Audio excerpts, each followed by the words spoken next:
Good morning sa lahat, sa ating mga viewers, sa ating mga followers.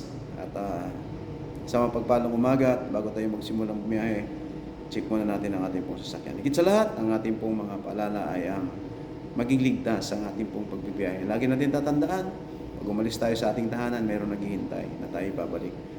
At lagi natin iisipin na mayroon tayong pamilya na umaasa sa atin.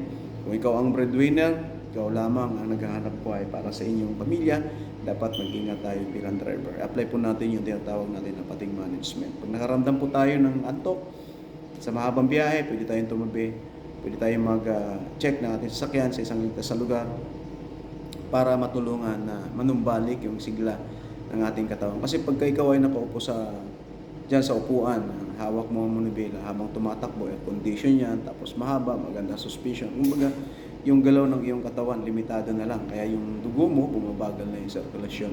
Kaya madali ka nang dalawin ng antok habang ikaw ay nagdadrive. At wag mong ugaliin na magpatuloy kang bumiyahe na ikaw ay nakakaranas na ng pagod at antok. Ikaw ay naghihikab, mapanganib na po yan para sa iyo. Tandaan natin, maraming mga major accident, maraming mga inutang na buhay, maraming mga buhay na nagsakripisyo, mga ari-arian dahil sa pagka-idlip ng isang driver habang siya ay nagdadrive. So, yun lang. Maraming salamat. Nawa ay maging aral po sa atin yung mga nangyayari sa kabuhan ng ating pong transportasyon. No? Yung mga company na kung saan ay na-involve sa aksidente, ang pangunahing dahilan dyan ay over fatigue o yung continuous driving. Hindi nila namamalayan na isip na lang nila malakas. Isip nila kaya pa, pero totoo hindi na. So mag-ingat, lagi natin tatandaan, uwi pa tayo sa ating pamilya. God bless us all. Manalangin din, pagkatiwala natin sa Diyos ang ating kaligtasan. Maraming salamat sa inyo.